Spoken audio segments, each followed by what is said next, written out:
भाई जो गुरु बचन पे डट गे, कट गे फंद 84 के, कट गे फंद 84 के, कट गे फंद 84। मानव तो अनंत बार जन्म और मर चुका है।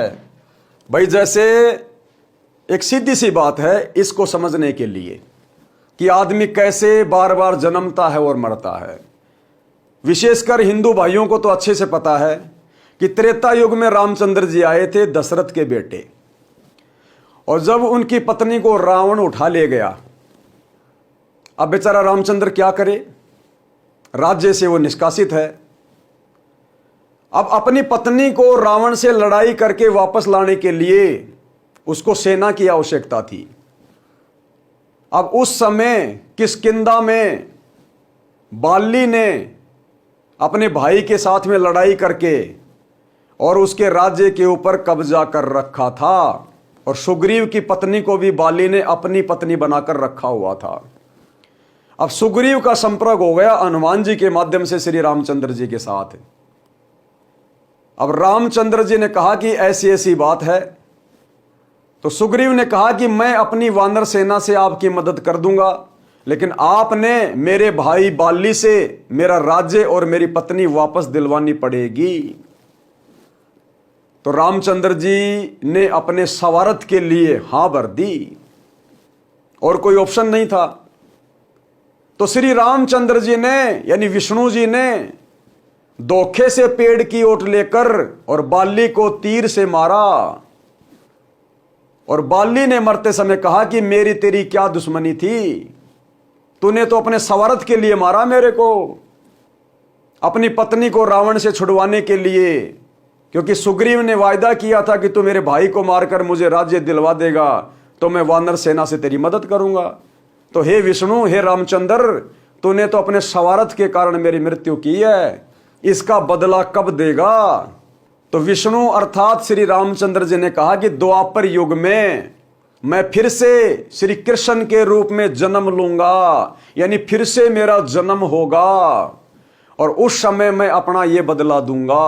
और आप सबको पता है वही श्री रामचंद्र यानी विष्णु जी जो त्रेता युग में थे, वो द्वापर युग में श्री कृष्ण जी के रूप में देवकी के गर्भ से जन्मे, और अंत में फिर उनकी मौत कैसे हुई, जहरीला तीर लगने से।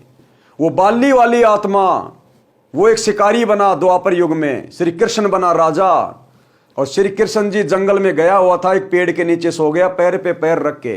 श्री कृष्ण जी के एक पैर में पद्म था, पद्म, जो कि 0 वाट के बल्ब की तरह चमका करता था। अब त्रेता युग में जो सुग्रीव का भाई बाली था, जो द्वापर में एक शिकारी बना था, वो एक जहर बुझा हुआ तीर लेकर शिकार करने निकला था, लेकिन शिकार नहीं मिला।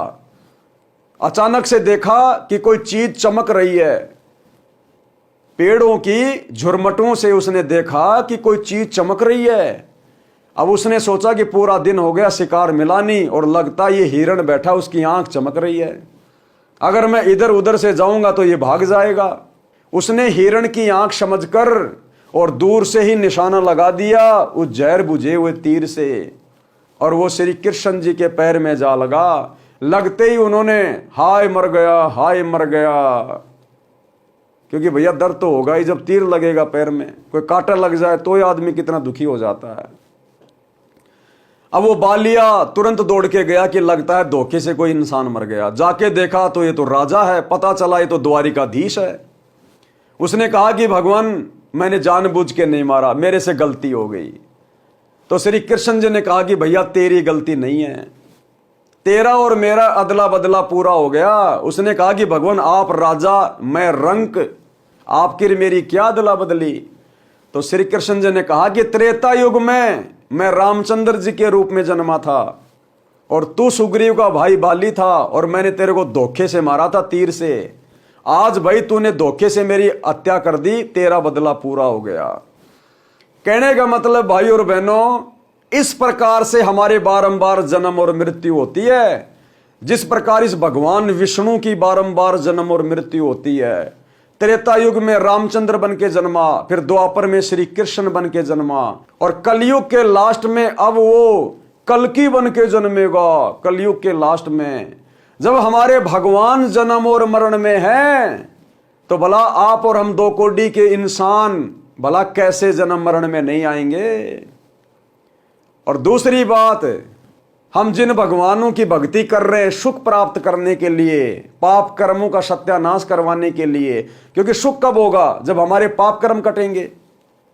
भाई पाप कर्मों से दुख होता है और जो पुण्य होते हैं उनसे सुख होता है। तो हम अपने पाप कर्म कटवाने के लिए तो भक्ति करते हैं ताकि हम सुखी हों। ये विष्णु भगवान खुद भी अपने पाप कर्म नहीं काट सकता। इनकी भक्ति से, ब्रह्मा विष्णु महेश की भक्ति से, देवताओं की भक्ति से आप और हमारे पाप कर्म कहां कटेंगे। अरे त्रेता युग में इसने बाली को मारा, धोखे से पाप किया, उस कर्म का बदला देने के लिए इसको द्वापर में श्री कृष्ण जी के रूप में जन्म लेना पड़ा और मौत का बदला मौत से ही देना पड़ा। तो जब ये विष्णु अर्थात श्री रामचंद्र खुद अपना वो कर्म नहीं काट पाया, तो इसकी भक्ति से आप और हमारे कर्म कैसे कटेंगे। तो भाई और बहनों, ये ज्ञान सतगुरु ने आके दिया। ये कथाएं तो हम रात दिन पढ़ते थे, हमारे गुरुजन पढ़ाते थे, लेकिन समझ में ना हमारे आती थी ना हमारे धर्म गुरुओं की आती थी। आज सतगुरु ने आके इन कथाओं का रहस्य बताया, इन कथाओं का सारांश क्या, निष्कर्ष क्या है। तो भाई सतगुरु की भक्ति से पाप कर्म कटेंगे, इतनी तेजी से कटेंगे जिसकी आपने कल्पना भी नहीं की होगी। जो सुख आपके पूर्वजों को, जो ब्रह्मा विष्णु महेश की देवी देवताओं की भक्ति कर करके मर गए, नहीं प्राप्त कर पाए बेचारे, अंत में दुर्गति को प्राप्त हुए, वो सुख आप जी थोड़े समय में सतगुरु रामपाल जी की भक्ति से प्राप्त करेंगे। एक बार सत्संग सुनना शुरू करें और उसके बाद में ज्ञान समझ में आए तो नाम दीक्षा लीजिए और फिर देखिए नित नए सुख परमात्मा आपके घर में, आपके शरीर में, आपके कारोबार में देगा। भाई जो गुरु बचन पे डट गे, कट गे फंद 84 के, कट गे फंद 84 के, कट गे फंद 84 के। भाई जो गुरु बचन पे डट गे, कट गे फंद 84 के, कट गे फंद 84 के, कट गे फंद 84 के। भाई जो गुरु बचन पे डट गे,